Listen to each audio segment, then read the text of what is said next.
Okay. Free swag money. Can everyone hear me? Yes. All right, great. So thank you for the first time we're doing panels here at Boston Wicked Comic Con. So this is our creative writing panel. We have 3 female authors, all from New England. So what we're going to do, that's all good. Yeah!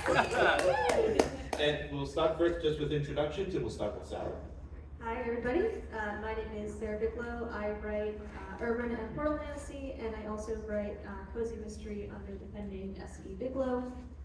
And I have been publishing independently since about 2015, 2016. And she's a best-selling author, USA Today best-selling author. That too. Woo! All right! I'm choosing the wrong one, but I am. Hi everyone, I'm Jillian Eagan, and I'm the author of the Deceit trilogy. I've got book 1 down here, The Silence of Deceit. I write fantasy. This is a pirate fantasy. I'm newer to the game. This came out in October 2025, so I'm a newbie amongst veterans around. Yeah, welcome. And I am Taylor Rothstein, and full disclosure, this is my husband, Alan. Dragged in here to moderate because we showed up and there was nobody to moderate. We said, here you go. Hats off. So I am from Boston. I am from Charlestown, and I write urban fantasy, and my trilogy, Heaven Sent, is out now and available wherever books are sold. They have their books with them. I do not have my books with me. But my very first book came out in 2020, which was, again, not the best time to come out during COVID, but we all sort of stumbled our way through that. So thank you so much for coming in and hanging out with us for a little bit.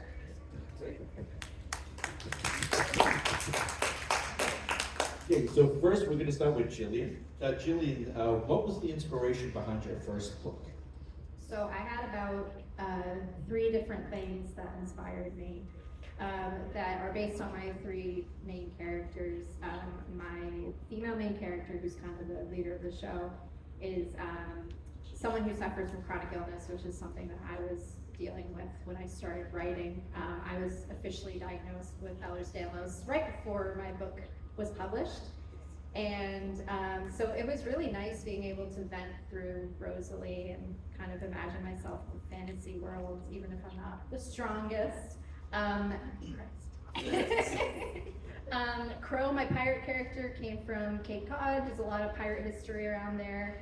And then Silence is my 3rd main character, and she was inspired by my great-great-grandmother, whose name is Silence Rising, which is the coolest name of all time. That is cute. That is cool. And I wanted to write a book about a girl named Silence, because why would you name your character or your child Silence? And it just went from there.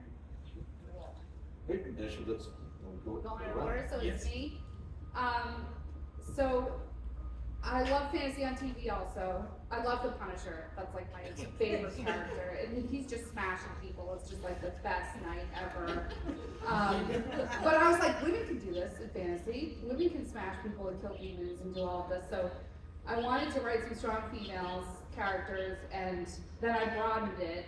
And I said, I'm going to write these books after my 9 nieces and nephews. So it's like a love letter to them, because I just think that they're wonderful and beautiful and strong and all these great things. I didn't really think about them having to like fight and kill people. I didn't really think about that until I was in it. I was like, this is the best idea.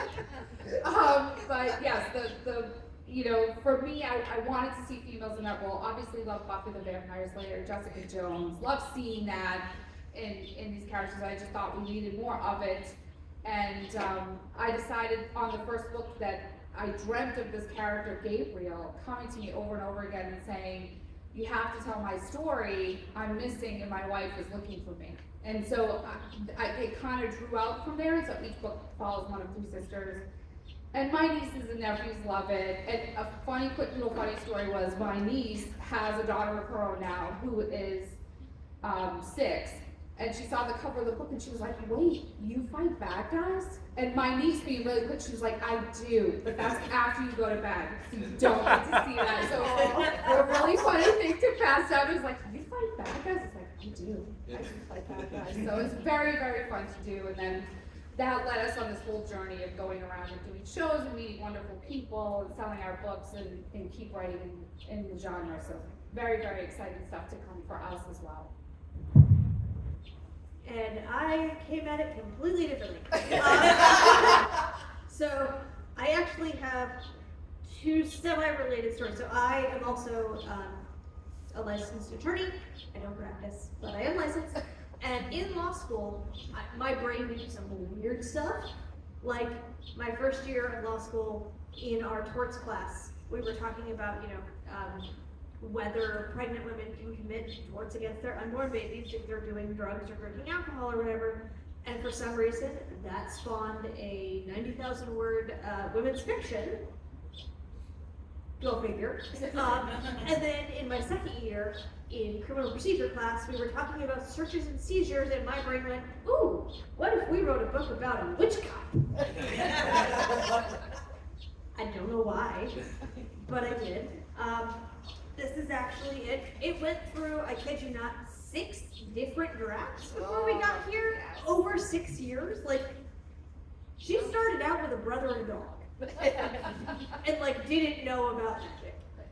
And so that was a fun journey to like get there to where we are in the series. And I will say that my almost 7-year-old, this is his favorite book because he loves the colors. He has 2 of them in his room that he has like written his name all over it and claimed. So like, okay, That is so fun. fun.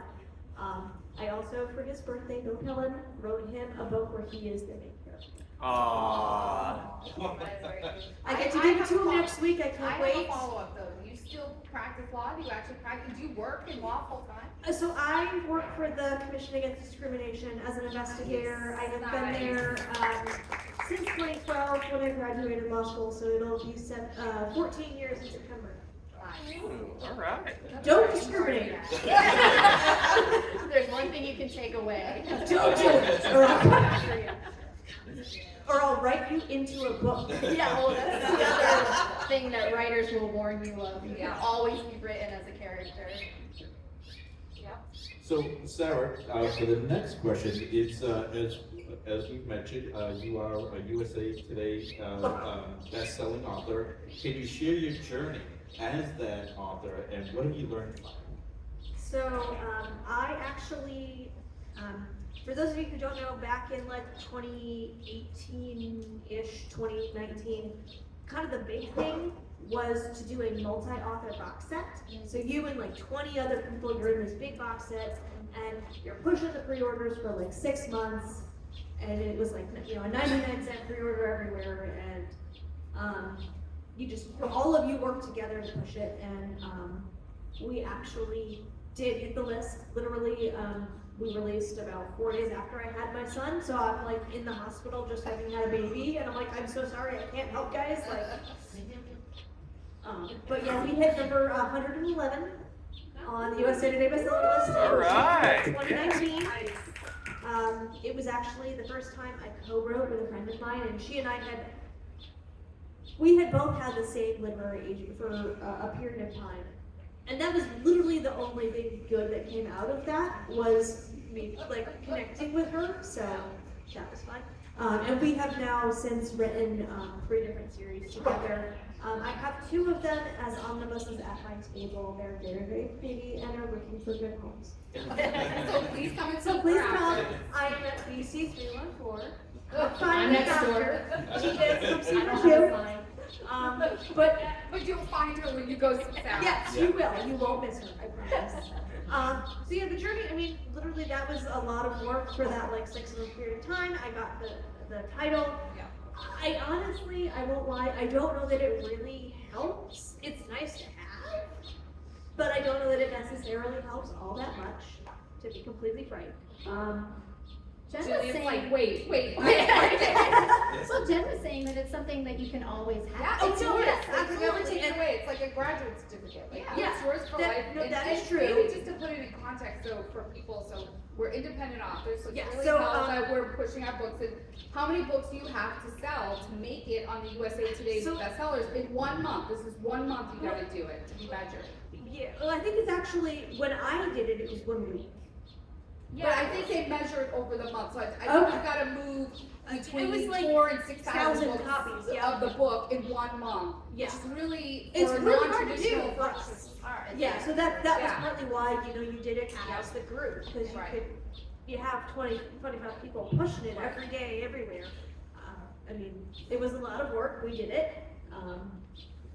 And yeah, I get to put it on all of my fantasy books. I don't get to do it on my mysteries, because I split it out, so that particular pen name does not get that moniker, but that's okay. Yeah, so that's how I. You just gotta go earn it again, that's all. Yeah, I mean, I guess. The audience is gonna help us today. Yeah. Anybody want to go back 6,000 copies? I'm not sure the 6,000 pre-order pre-order, that's coming out in August is book 10. It's almost done. I meant to write it yesterday and didn't have See, time. we're always pitching, we're always writing. All right, Jillian's turn. Jillian, what am I? Yeah, I will, actually, we'll get back to that in a second, just kind of comes up, this next slide. Really loud. Yeah, it comes on this Is next he in the question. room with us? They like were on the wire and then they'd fly back outside. Oh, they must So they're somewhere above the tent. Okay, sorry. Go ahead, I'll Alright, so it's actually, this is a question for Jen, and then we'll go around with each of you. What is one piece of advice you would give to someone just starting out? Goodness. Writing or publishing? For writing? I mean, for me, I think just focus on the writing itself, because it's a little overwhelming, especially if you're gonna do it. I guess whether you're doing it traditionally published or you're doing it indie published, but everybody asks about all the other questions, right? Like, how do I get published? And what about an editor? What about my cover art? You end up going in this whole entire circle, and I guess I would just tell everyone just to focus on just the writing and finish the work. Like, whatever the work is, whether that's a short story or novella, whatever you're writing, finish it, and then you can worry about all of that stuff, because that other stuff, it is fun, right? Part of why we're independent is that we get to talk to these cover artists and hire our own cover artists. We get to do our own social media. We get to be in charge of what we want to associate with and who we want to associate with, right? It's like, even doing something like this, a traditional publisher would be like, well, who are the other 2 people on the panel? And for us, it's like, we're just gonna do it, right? So we met, we liked each other, we're on social media, and it's like, we're just gonna go up and we're just gonna chat. So whatever way you're doing, just make sure the work is your number one focus, and that you give that time, right? There's been a lot of people that have talked about writing schedules and how you do it and what that is. Fit it into your life, own that time for yourself, and focus on that work, finish that work, and then you can go out and do all the fun stuff. That's what I would probably say, because I think the process to a new person will be like overwhelming, right? Like, oh my goodness, I have all this stuff I have to do, and it's like, just worry about the most important thing, right? Yeah, I mean, it's not a short process, and you're going to learn along the way, especially with the publishing. I mean, I decided to do self-publishing after going after agents for about 1.5 years. And you learn something new every week, and you'll learn something new writing every week. As long as you keep on writing, you will improve. To add to that, I would read a lot too, especially in the genre that you write. And I always say, like, you gotta find your niche, and you kind of add, like with fantasy, like, what do you bring to the genre, what's special, and then build on that. So you don't want to be generic, you don't want to be caught in, a sea of books and, Or copy anybody. You can't be, the person that wrote, a specific item. Like, you're not gonna be J.K. Rowling. Like, you're not gonna be Stephanie Meyer. Like, you have to be you, right? Even though you might be writing about pirates or magic or demons, right? Like, you have to be your own voice in that. well, yeah, and that's like, it can't be something like, oh, I want to write the next, Twilight, Right, you said Stephanie right, Meyer. right. I wanna write, it has to be a story that you really want to tell, that like it's burning a hole in your chest, and you're like, I have to write this down or it's gonna haunt me at night. And I think a way to do that too is if you can get into a writing group that is so good, because you can get feedback from people. You're gonna have to learn how to take criticism and rejection, and you're going to have to hear the tough news. If someone's like, best book ever, you don't need them in your It's not a corner. friend. No, Not a friend. that's someone who's just like, oh, I don't wanna do conflict. You need someone who's gonna be like, I don't know. It is hard though, I will say, and you guys can speak to this about the editing. So I hired an editor who I didn't know, wasn't a friend. I hired an editor. There's lots of places online where you can find editors. and it was my very first book. And I'm an accountant, by the way. That's what I went to school for. That's what baseball is. And so I hired an editor, and I said, okay, this is gonna be great. And the revision came back, first draft, and I opened it up, and it's in red, and there are 214 comments. And I shut the laptop, and I went to I opened the fridge, and I got the bottle of wine, and I came back to the desk, and Alan came in and said, so how was it? And then he saw the wine, he goes, oh, it wasn't good. And I was like, we're not opening that laptop for like a good 3 days. But they were all so good, all the comments. You have to learn that those critiques, when she's talking to me and she's giving you those critiques, there's two things. One, every book you write, you want less of those, right? Because that means that you're learning the lesson from the prior one. Yep. And two, you have to understand that person wants you to have the best manuscript at the end. They have your best interest at heart, because those critiques were about the story. They weren't about you as an individual. They were about that story and what you could do to make that better. And I just think if you keep those two things in mind, then you see it very differently when they come in. You kind of welcome it as they come in, and it's a different experience. Yeah, you start to really like it. Yeah. I love getting editing back. I'm like, oh my god, party! Get the wine for a different reason. Wine all around But everybody. it is hard because I think your book is your baby, and you're like, don't talk about my characters, or I will cry, because they're basically. I think every writer, and I don't know if you guys do this, every character has a piece of you in it. Yeah. Even your villains, where you're like, this is the worst of me right here. So I think that it's hard to be like, what's that mean? Don't talk to me or my son. But you'll learn over time that they want the best for you. They do. If you don't listen to them, you're never gonna learn. Yeah. I mean, I was also gonna say, being able to, get your first draft down, but then acknowledge that it's not gonna be that's what you're gonna put out in the world. Right. I struggled with that a lot. Starting off, I hated having to edit things. Or characters. Yeah, I mean, honestly, the best thing that probably happened was I don't do a ton of developmental edits anymore, but with Spring's Calling, I had a developmental editor for that one, and that was the best thing that happened And maybe for you that explain series. that, the developmental edit is just story. It's just, Yeah, it's they're just not story. doing They're anything not with grammar. doing It's just, grammar, line Yeah. editing, any of that. So that was amazing. It was hard, but it was needed, and I was at a point where I was able to take that feedback Yeah. and mull it over and incorporate. And now I actually have an amazing editor who does. Technically, it's line edits and copy edits, but she'll point out things and leave me questions about plot things. And she remembers stuff about my continuity that I forget. So, done. Wasn't that person in the room? And what? yeah, there's a point in this series that, there's prophecies and stuff that happen. And it's worded in such a way that we realized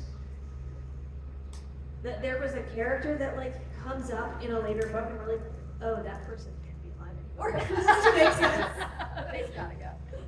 So she remembers all that stuff, and she's just absolutely amazing, which is good because I have been writing 2 very long series. One is 12 books, the other is 15. Oh my goodness. Never again. Never again. But yeah, definitely don't be too married to what you've written. Great. So next one's for Jillian. Jillian, can you share some of how you promote or market your book and your brand?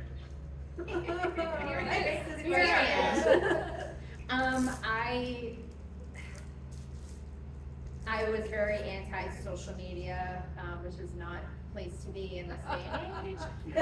Indie authors, you have to put yourself out there, or you're just going to be selling to your family, and they're going to be like, oh, it's great, and then They really only want to buy the first book. They really don't want to keep buying. I Yeah, keep they're pushing them to buy more copies, and they won't. I've already read it. Yes. We've bought the book. Please, I've already read it. You have to learn something, again, you learn something new every week. Yeah. And the algorithms and the trends, and I'm not as young as I used to be. What? Come on now. Listen, you see this gray hair? Yeah. But you have to, I think the real thing that you have to do is you have to stay true to who you are. I try to put as much as my personality in, Yeah. because that's really what comes out of the books is your personality. So, my Instagram is all business and professional and pretty, and I don't really do the videos. Someone else does them for me. And my TikTok is I'm quoting office scenes, and oh, these are my characters. Like, they're so much fun, but you kind of have to really be yourself, because that's what people want authenticity on social media, as fake as it is. Well, I think they root out the inauthentic, right? Yeah. If that doesn't work for you, if you're inauthentic, you get lost. And be willing to like connect with people. I've made so many. I met my developmental editor through TikTok, and she's, oh my god, so amazing. Yeah. So you never really know what you're gonna get from it. Websites.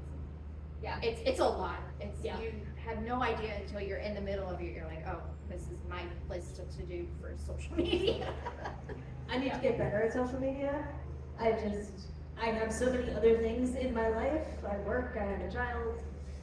I'm trying to write 4 books. Yeah. Suck with this.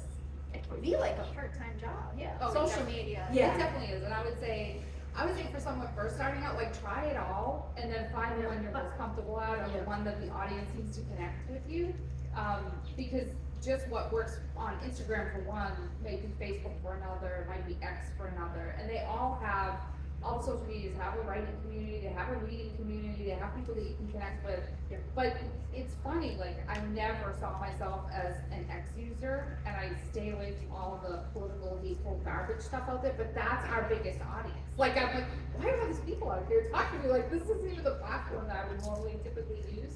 But that's why I would suggest that you try them all and you see who you're connected with out in those communities, and then pare down, right? You can try them all and then pare them all down and say, okay, these are the 2, and I think you guys are the same, where you have like 1 or 2 that you're using as opposed to all of them, and then you can, obviously you have your website where you put your content and your pictures and your events and where you're gonna be. But if you try to do it all, again, it will leave you no time for writing, right? And Which you is the won't basis. have a Or a fan life. base. Like you'll have kind of like spread out. I do also, so I have been trying to do a bit more with direct sales, off of retailer. So like, my website is a shop go to and buy things. I also have branched out, so I do a lot of stuff on Kickstarter.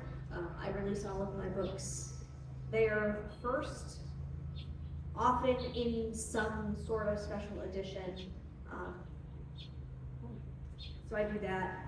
I also do the whole, first in series free, monthly promo, cycle through. That does, bring in That some definitely revenue is the trend for. to do more going direct. Yeah, I would love You're to. like ahead of us. I'm trying to. That's Now, definitely. I'm also correct. trying like TikTok, but like, it doesn't like me, so. I couldn't get it to accept, to pay me, so I'm like, okay, well, I went through and I set up this whole thing on my Shopify that like, if I'm going live, there are certain things that I'm talking about and showing that like, you can go to the shop and buy. No, TikTok shop hates me too. It kept giving me errors, and I'm like, I don't know how to fix this in here and help people in We need to find somebody this works for. We need to find a TikTok expert out in the show today. Get this to help you out. But like, I just gave up. I gave up. I found a workaround, it's fine. One day. Trials and tribulations of writing. Right? So, the next question for Sarah, and then we'll go around. What are your thoughts on publishing independently versus a small boutique press? So I have done both, and I can unequivocally say I would go independently published all day, every day.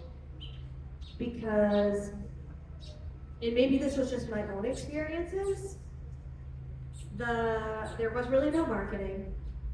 The second experience that I had, they spent, so they got the trilogy, they spent probably like 10 grand on just book 1, and like our advance was like $250.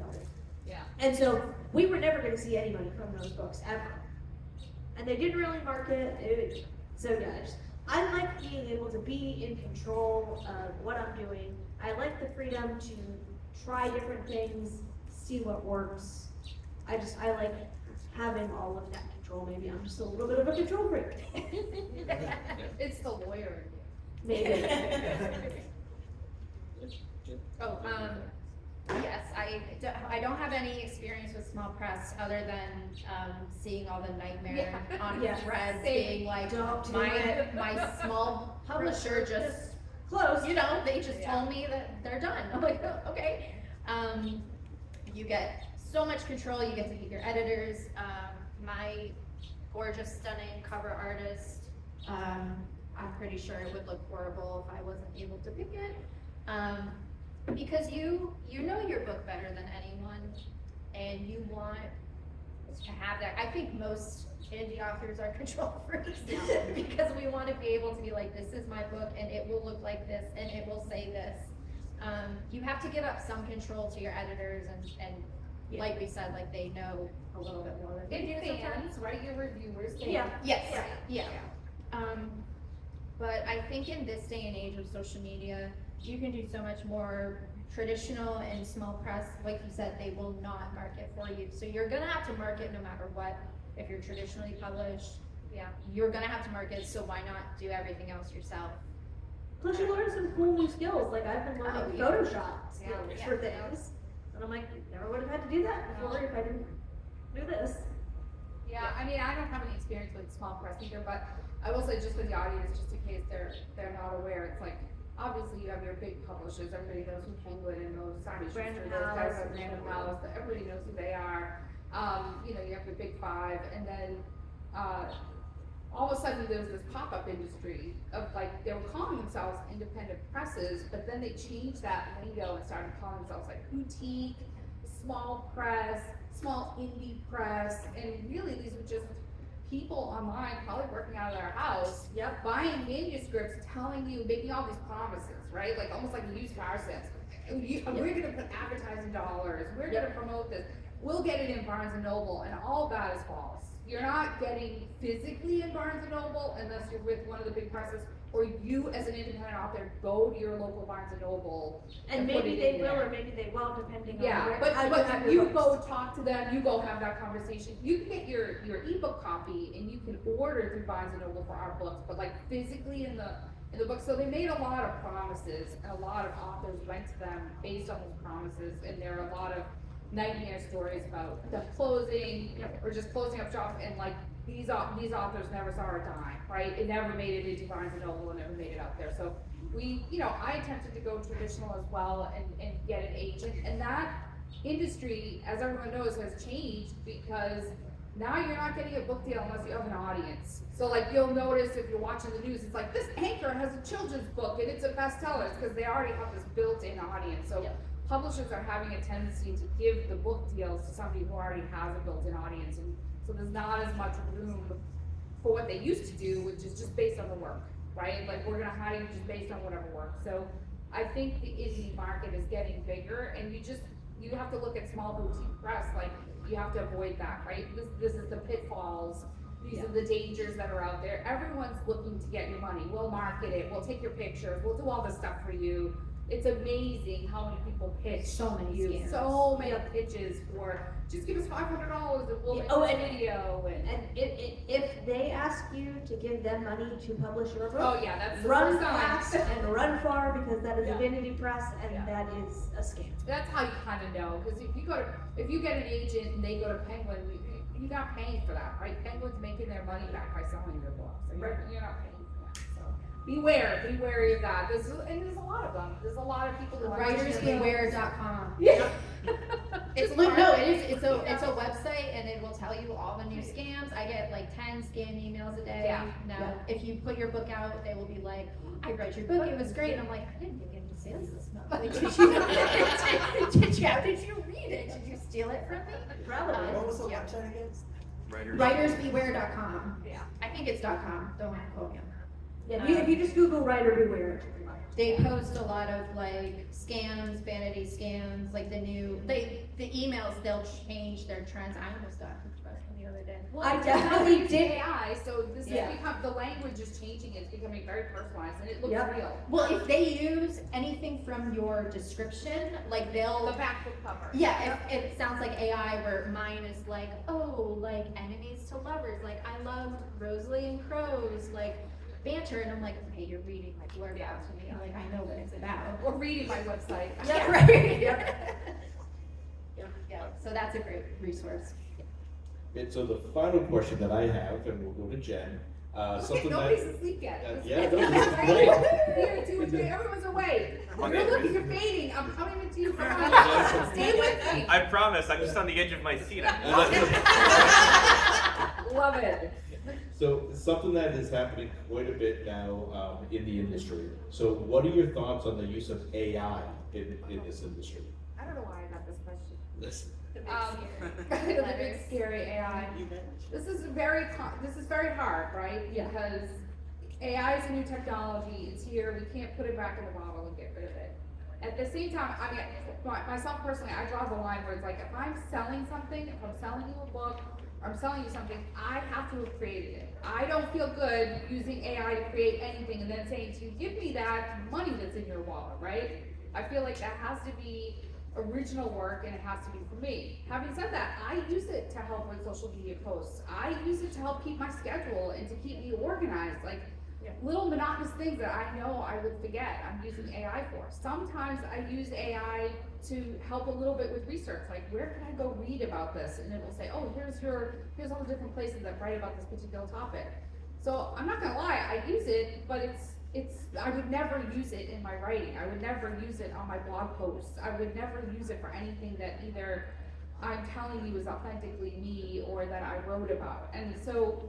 And I'm just so pissed that these Marvel guys got fired after they taught AI how to draw like that. Like it's unacceptable to me. Like that was not the deal you guys made. You said it was gonna make our lives easier. You didn't say it was gonna steal our jobs. And so I think that we have to be wary, and I think we have to be aware that we still have the power here, right? We still have the power to stand up and say, we're not gonna take this Disney, like this is not okay. And I don't even understand it anyway, because maybe it learned how to draw like that person, but they don't draw the same character. Obviously, what about all the other ideas that that person had that they could have created that now they won't have because you let them go? So I think we have to be wary of it. I think it's still new, right? We're still all learning it and figuring it out and seeing what it could do. Yep. And also, you gotta verify that thing. Sometimes it's the wrong answer. Oh, Like, yeah. You're asking the thing something and It's like, here's the answer. And you're like, no, it's not. Like that is definitely not the answer. So you have to be. It's all new. We shouldn't hate on it, but we shouldn't be using it for anything you're creating. That should be you doing it, for sure.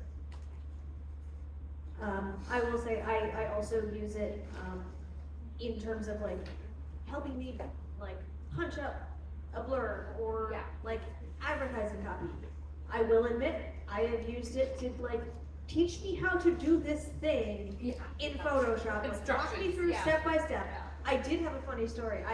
I was working on a later book in the series, and I needed a character's name, and I'm like, I don't remember this character's name, but I know what book it came out of first.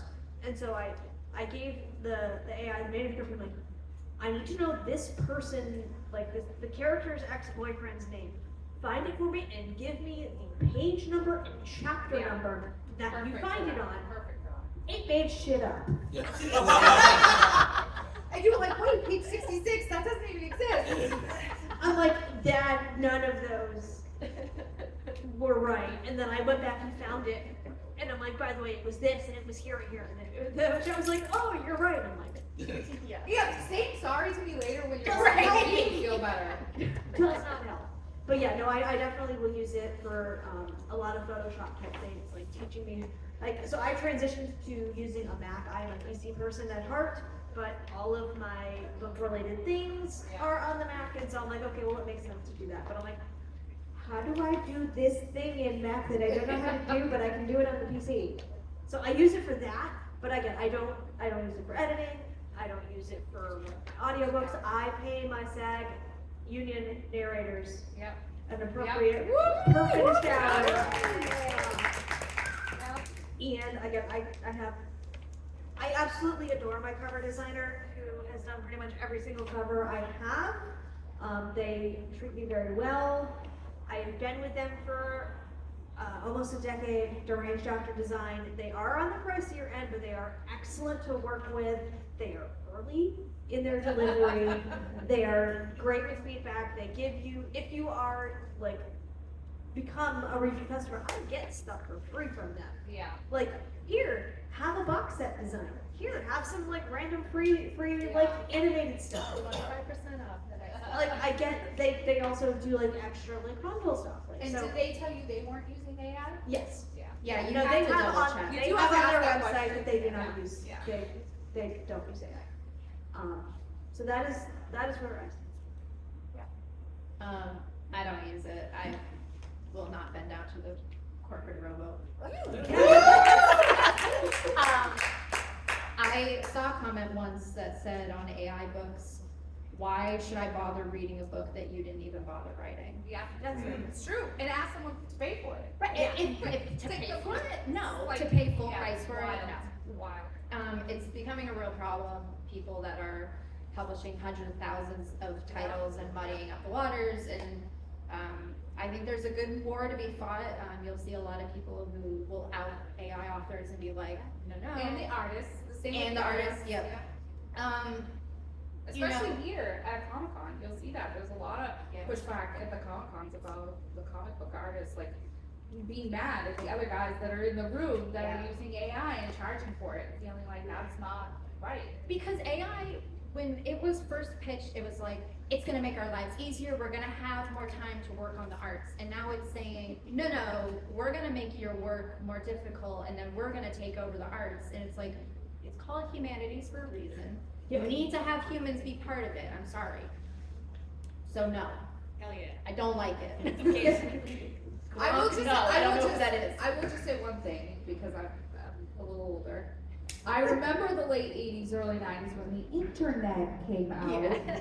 And everyone was very afraid, and everyone thought life was just gonna fall apart. And Y2K, we all thought our God. banks were gonna close, and we thought Everything's gonna everything was just crash. gonna implode, and we were just gonna be wandering around the earth, and our lives were not gonna be better. And that was a mess when it came out. AOL dial-up was an absolute disaster. It took you 30 minutes just to get online, and you got to search for one thing, And then- half of it was wrong. So I do think there is something, if you've lived through that experience, you know that experience, I do think there's something about that with this, right? Like your first iterations are disastrous, they don't make your life better, you don't understand how this is actually gonna work, but it is going to get better, just like the internet got better. And I do think, as long as we hold our voice and say, you're not gonna take our jobs, you're not gonna take our livelihoods, you're not gonna take our arts, but there are some things I can get out of this and that's fine, I think we'll be all right. I think it's just, I don't wanna get into tech, it's just the environmental, I Yeah, think it's the that's only fair thing too. that holds me back where Yes, I'm the like. electricity costs. Yeah. People in California should not lose their electricity to provide the robots and data center in Lake Tahoe. That is just absolutely unacceptable. If I lived in Lake Tahoe, I would be at those board members' houses so fast. You're gonna give my electricity to the robots? Hell no. Like, wake up. The You only live here robots too. we stand You are the live ones here from too. Star Wars, droids, that's it. That's right. That's right. So at this point, does anyone have questions that you would like to ask any of the authors? Bring this over. Yay. We can rock, paper, scissors. Rock, paper, scissors. Oh, alright. We studied Oh, the blind girl, what just happened? Rock, paper, scissors. Rock, paper, scissors, what? I was wondering if you had any tips or advice on how to keep a consistent writing schedule.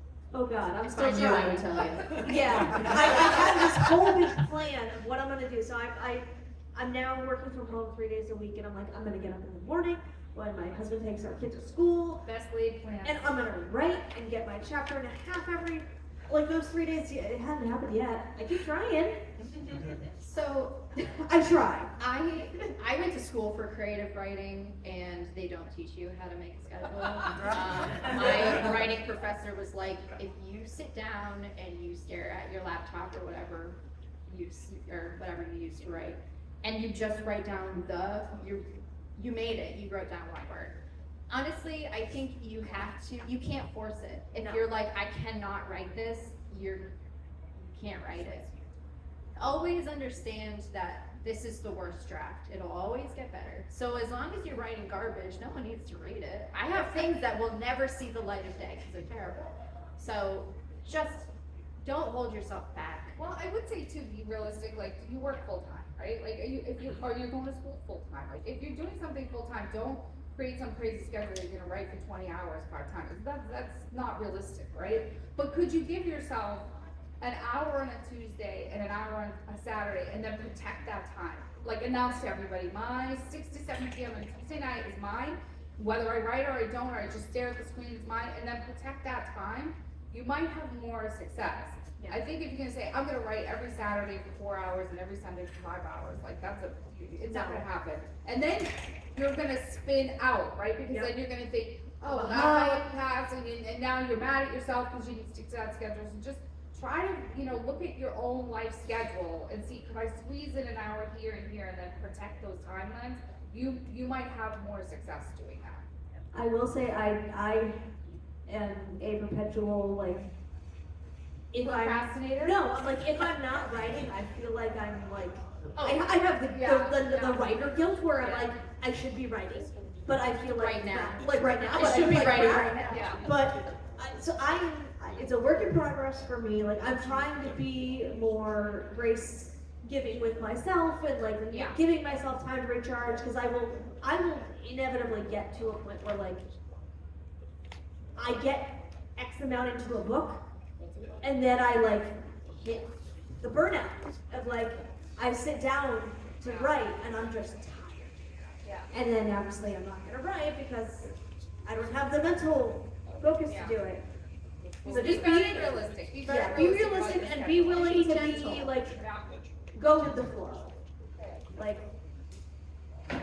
most of the time it's gonna be your own deadline, so just don't be me and That's right, don't you're like. creating it. You're creating this time schedule. Don't forget that. So Also, if you are going to write to a deadline, give yourself extra time. yeah, not less. Because Or yeah, like I said earlier, I do Kickstarters, and my last campaign, the books aren't done yet, but I told people it would be coming in like July and August, so I have time to write. Thank you. It really helps to hear that like this isn't a problem that goes away with success. No. God, I wish that was Never, true. never. Send it out to the universe. Please make that true. Hey, thank you for coming to Boston. Can't wait to track you down to your stalls.